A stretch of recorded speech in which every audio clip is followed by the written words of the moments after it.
Olá, meus irmãos, a graça e a paz em Cristo. Que bom estar com vocês nesse encontro. Eu quero conversar com vocês hoje sobre o livro do profeta Ezequiel. Estamos aqui estudando, né, os profetas maiores.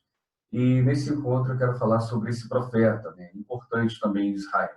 Bem, o livro de Ezequiel, né, ou o livro do profeta Ezequiel, registra as profecias, né, de Ezequiel. E Ezequiel ele foi levado com o povo de Judá para a Babilônia. A mensagem que Jeremias pregava na Palestina era exatamente a mensagem que Ezequiel pregava aos exilados. Parte das profecias de Ezequiel foi proferida antes da destruição total de Judá. E parte dessa mensagem foi transmitida após a destruição do templo e também, né, após a destruição de Jerusalém. Quanto à autoria, né, a autoria de fato é de Ezequiel. Ezequiel ele foi o filho de um sacerdote chamado Bizu, e ele profetizou entre os anos 593 e 571 a.C. Sobre o tema e propósito desse livro, a ênfase de Ezequiel recai sobre o juízo e a glória de Deus. O propósito de suas profecias era lembrar ao povo que o Deus de Israel não havia deixado de ser Deus, pelo fato do seu povo estar vivendo no meio de uma nação pagã. É por esse motivo que surge a frase no capítulo 6 do livro: Eu sou o Senhor. E tão frequente essa frase também tem sido repetida. Quando olhamos para o esboço do livro de Ezequiel, nós podemos, né, classificá-lo, dividi-lo da seguinte maneira. Em primeiro lugar, o chamado de Ezequiel, que está nos capítulos 1 até o capítulo 3. As profecias contra Judá e Jerusalém, dos capítulos 4 ao capítulo 24. A profecia contra as nações, né, dos capítulos 25 a 39. E a profecia concernente ao templo do milênio, né, nos capítulos 40 até o 48. Alguns fatos importantes relatados neste livro. Uma das visões, né, mais importantes, que talvez eu quero chamar a sua atenção, e talvez uma das mais impressionantes do Antigo Testamento, se deu por ocasião ao chamado de Ezequiel, quando ele viu a glória divina procedida pela visão de 4 querubins, né, logo no capítulo 1. Ezequiel presenciou também o momento em que a glória de Jeová, né, se retirou do templo, está lá no capítulo 10. Algumas características especiais desse livro. É notória em Ezequiel a variedade de métodos empregados para comunicar a sua mensagem.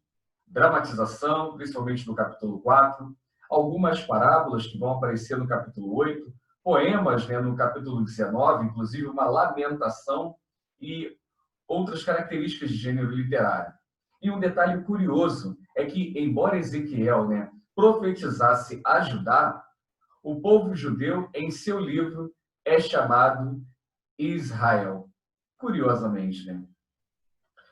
Fazendo uma síntese histórico-teológica, no ano de 605 a.C., né, século 6 a.C., quer dizer, início do século 7, desculpe, Joaquim, rei de Judá, entregou Jerusalém a Nabucodonosor, que levou para a Babilônia as pessoas proeminentes do país e os tesouros da casa de Deus e da casa do rei.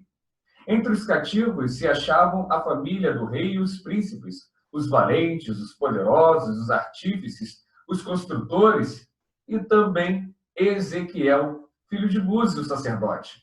Está descrito isso lá em 2 Reis, né, capítulo 24, também no livro de Ezequiel, no capítulo 1.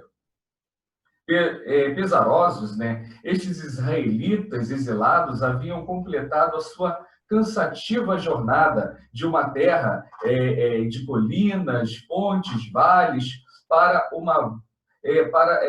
uma de vastas planícies. Moravam, então, junto ao rio Quebar, né, no meio de um poderoso império, cercados de um povo de costumes estranhos e de adoração pagã. Nabucodonosor havia permitido que os israelitas tivessem suas próprias casas, que eles tivessem servos, mas eles poderiam praticar o comércio.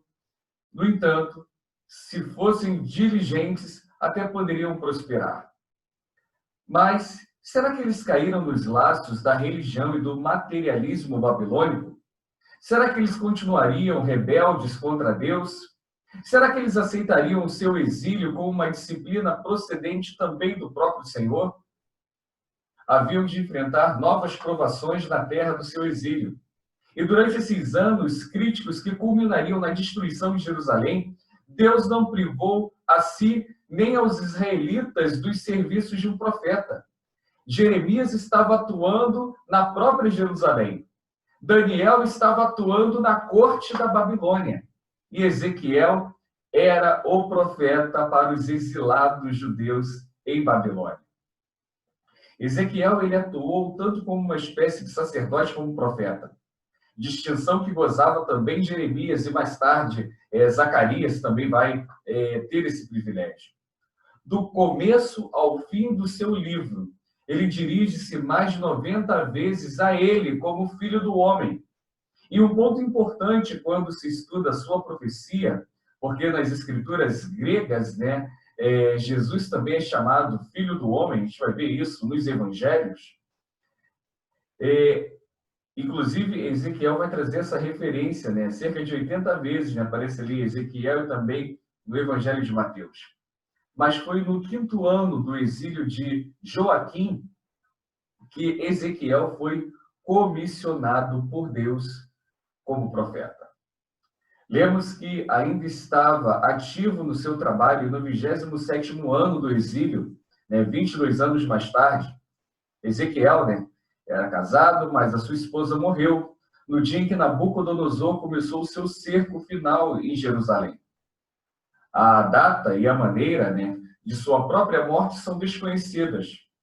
Ezequiel proclamou, nos primeiros anos da sua carreira profética, os julgamentos certos de Deus contra Jerusalém infiel e advertiu os exilados, né, contra a idolatria.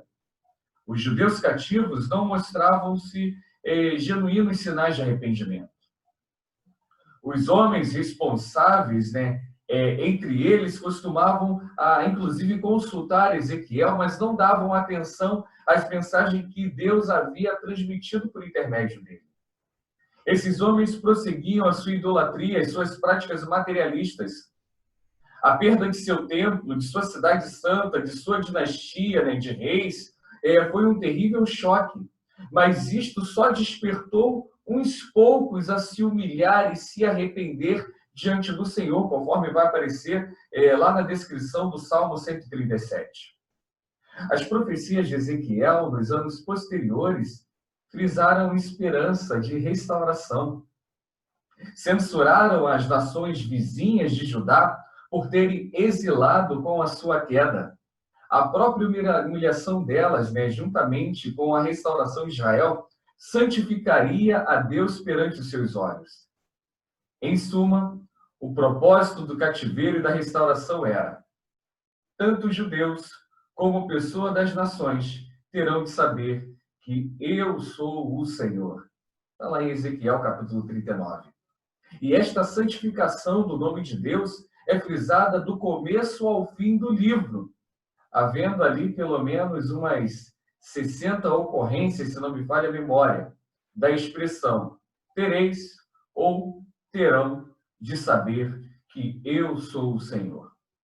Então, o livro de Ezequiel é um livro extraordinário, que demonstra a relação de um homem que conhecia o caráter do Deus a qual ele servia.